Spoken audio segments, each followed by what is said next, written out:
పరమేశ్వరా, నేను చేసిన పాపాలకి ప్రాయశ్చిత్తం నా ప్రాణాలైతే తీసుకో, కానీ ఈ బిడ్డ బ్రతకాలి. వీడి కోసం ఎదురు చూస్తున్న కన్న తల్లి కోసం బ్రతకాలి. మహేష్మతి సింహాసనం కోసం బ్రతకాలి. మహేంద్ర బాహుబలి బ్రతకాలి.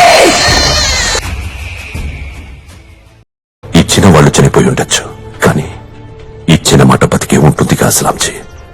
ఈ జన్మకి ఈ కట్టే, ఈ మట్టికే.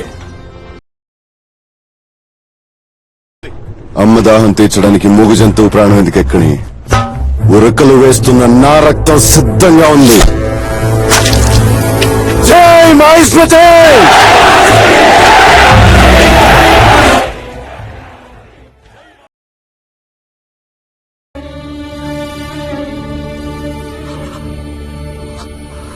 ఈ కన్నీళ్లు పిరికితనానికి ప్రతీక కాదు, బాధతో వచ్చినవి అంతకన్నా కాదు.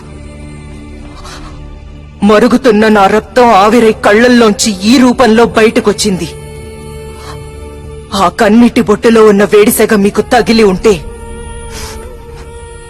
నన్ను పంపించండి.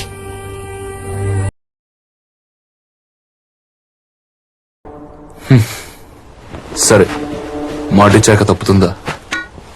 వెళ్ళు, దేవసేనని చంపి విడుదల చేయి.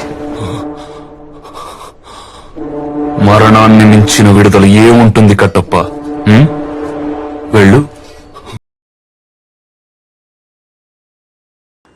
ప్రేమగా చూడాల్సిన మా అమ్మ కళ్ళు నా వంక దీనంగా చూస్తున్నాయి.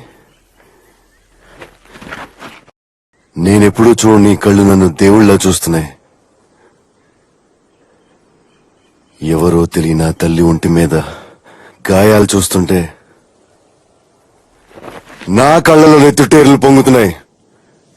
ఎందుకు? నేనెవరిని? వాడు బ్రతికే ఉండాలి. వాడి కాళ్ళు చేతులు తెగి రక్తం ఏర్లై ప్రవహిస్తున్నా వాడింకా బ్రతికే ఉండాలి. రాబందులు వాడి కళ్లల్లో నుంచి గుడ్డుల్ని, కడుపులో నుంచి పేగుల్ని పీకుతూ ఉన్నా వాడింకా బ్రతికే ఉండాలి. 100 మందిని చంపితే వీరుడంటారు, అదే ఒక్కరి ప్రాణం కాపాడినా దేవుడంటారు.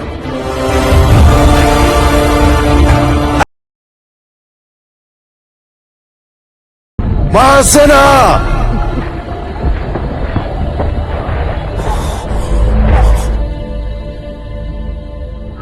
ఏది మరణం?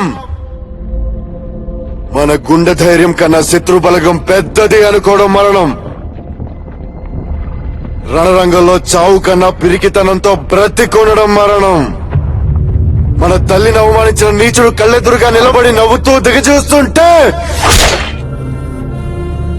వాడి తల నరికి అమ్మ పాదాల కింద పాతకుండా వెన్ను చూపి పారిపోవడం మరణం.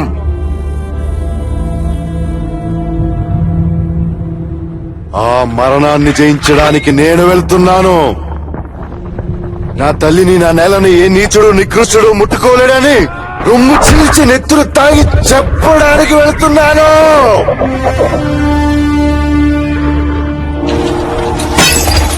నాతో వచ్చేదెవరు? నాతో చచ్చేదెవరు?